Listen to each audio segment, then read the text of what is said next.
उताबाट फेरि दुईटा ट्रकहरू आउँदैछ। मालबाग गाडी हो, यसलाई पक्रिनु पर्छ। दुईटा ट्रक हाइवे होइन, ट्रकहरू सुई गइरहेछ। अर्को पनि आइरहेछ। हामी घुमिरहेछौँ यस्तो सुनसान जग्गामा। हेर्नुहोस् न, सुनसान छ। गाडीहरू लुई हिँडिरहेछ। यता पनि सुनसान, यता पनि सुनसान, यता पनि सुनसान। अनि यो भाइलाई बाटोमा भेटाएको फेरि एक्लै धौ भयो, हिँड्न गाह्रो। उताबाट फेरि दुईटा ट्रकहरू आउँदैछ। मालबाग गाडी हो, यसलाई पक्रिनु पर्छ। दुईटा ट्रक हाइवे होइन,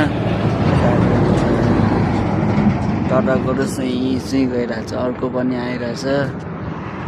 हामी घुमिरहेछौँ यस्तो सुनसान जग्गामा। हेर्नुहोस् न, सुनसान छ। गाडीहरू लुई हिँडिरहेछ। यता पनि सुनसान, यता पनि सुनसान, यता पनि सुनसान। अनि यो भाइलाई बाटोमा भेटाएको फेरि एक्लै धौ भयो, हिँड्न गाह्रो।